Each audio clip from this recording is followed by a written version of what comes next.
By the time the Desert War reached El Alamein, the fighting had become a race toward the last practical barrier before Egypt opened wide. To the north lay the Mediterranean Sea, and beyond it the coast road and railway that carried men, fuel, food, and ammunition toward Alexandria. To the south lay the Qattara Depression, a vast, broken, low-lying wasteland of salt flats, soft ground, and steep edges that large armored forces could not easily cross. Between them was a narrower corridor where the Eighth Army could finally stand without fearing the kind of sweeping southern outflanking movement that had undone earlier positions. That is why El Alamein matters so deeply in the history of armored warfare. It was the place where geography forced a fast-moving desert campaign into a frontal, combined arms struggle. If you would like to move beyond the podcast, you can see my available books at militaryauthor.me. And at trackpads.com, you will find magazines and galleries with hundreds of thousands of photos and videos to explore. For months, the Western Desert had rewarded mobility. Armored forces could slide around a flank, turn a defensive line, and make a position useless without destroying every man in it. That kind of maneuver had given Rommel some of his most famous opportunities, because in open desert, the edge of the battlefield was often wherever the enemy's fuel and nerves ran out.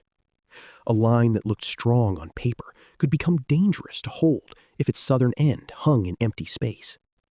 Once German and Italian mobile forces threatened the rear, defenders had to decide whether to stay and risk encirclement or withdraw before the road was cut. El Alamein changed that calculation because the desert no longer offered unlimited room for the turning hook. The position was not a fortress in the medieval sense, and it was not naturally safe.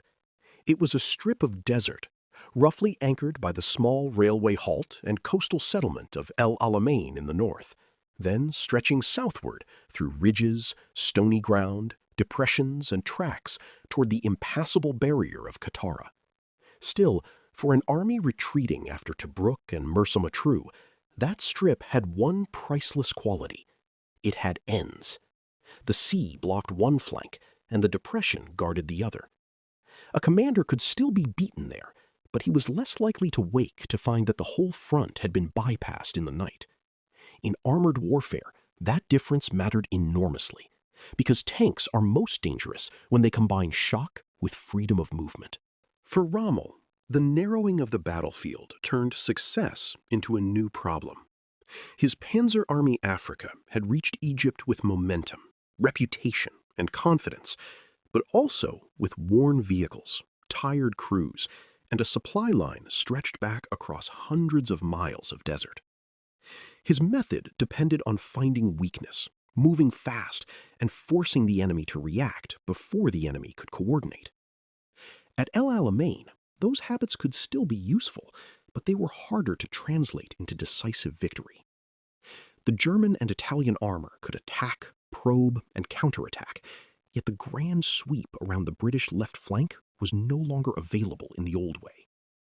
A mobile commander had been pushed into a battlefield where mobility itself was confined. For the British and Commonwealth defenders, the same geography offered relief, but not salvation. A narrow front reduces the danger of being outflanked, but it also concentrates violence. If Rommel could punch through the corridor, the road toward Alexandria and the Nile Delta still beckoned. The Eighth Army, therefore, had to do more than occupy the ground. It had to organize it into a fighting system, with infantry holding local positions, artillery covering approaches, anti-tank guns sighted to catch armor at killing ranges, and minefields laid to slow and channel attacks. Tanks had to be held not as ornaments of prestige, but as mobile reserves ready to strike where the line was threatened.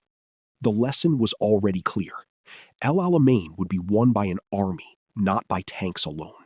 The terrain itself was subtle rather than spectacular, which makes it easy to underestimate. A listener imagining the battlefield should not picture one clean wall across the desert. Instead, picture a shallow, uneven corridor where ridges gave observation, depressions concealed movement, and hard desert tracks became vital routes for supply and attack. The coast road and railway in the north were lifelines, but they were also magnets for military attention. Farther south, places such as Ruwaisit Ridge and later Alam Halfa mattered because height in the desert gave commanders the ability to see, direct fire, and judge movement across otherwise confusing spaces. In a mapless war of dust and distance, a ridge could become a command post, a shield, or a trap. Communications were just as important as ground. In desert fighting, units could become separated by distance, dust, darkness, and misunderstanding, even when there were no forests or cities to hide them. Radios were essential, but radio discipline, reliability, and command habits mattered as much as the equipment itself. A tank brigade that advanced beyond supporting infantry and artillery could quickly find itself facing anti-tank guns without help.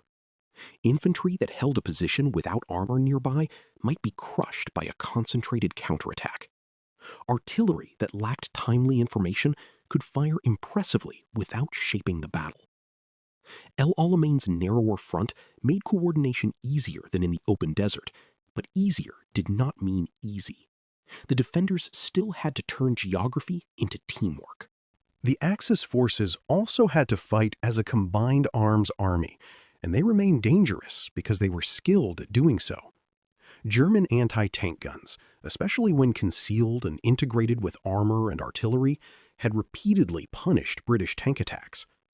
Italian troops, too often dismissed in shallow retellings, held substantial parts of the line and fought under difficult conditions with serious logistical disadvantages.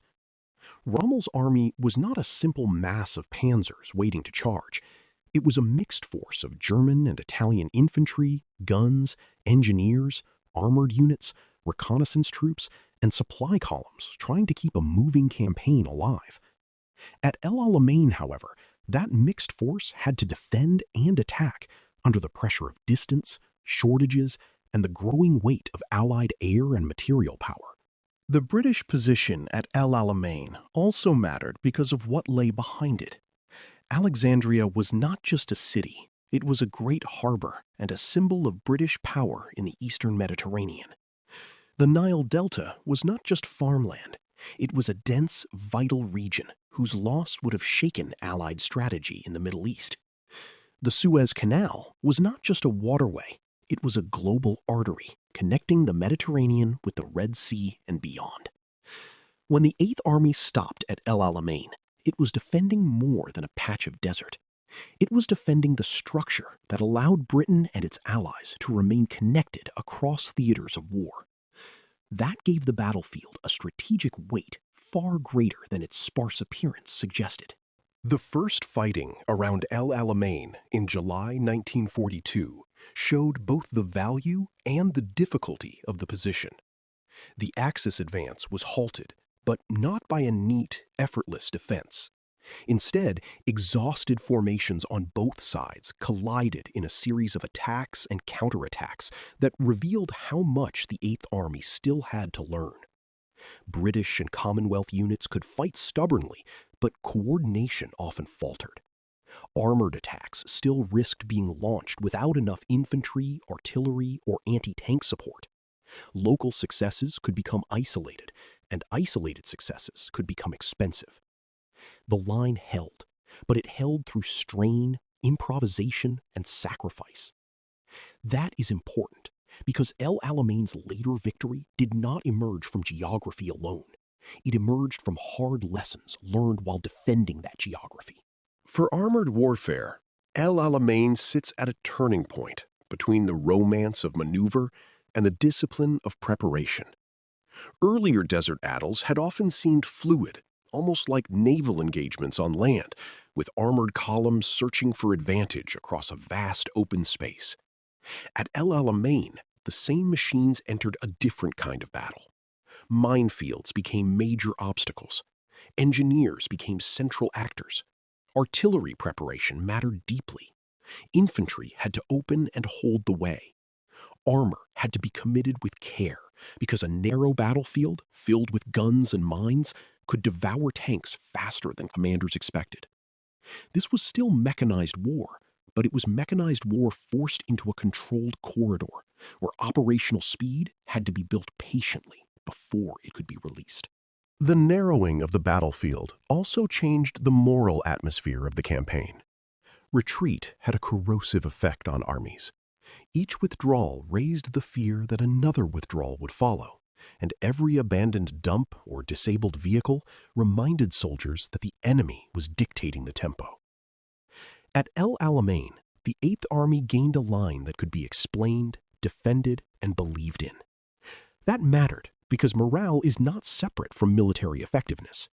Troops fight better when they understand why the ground matters, and when they believe their flanks are not floating in emptiness.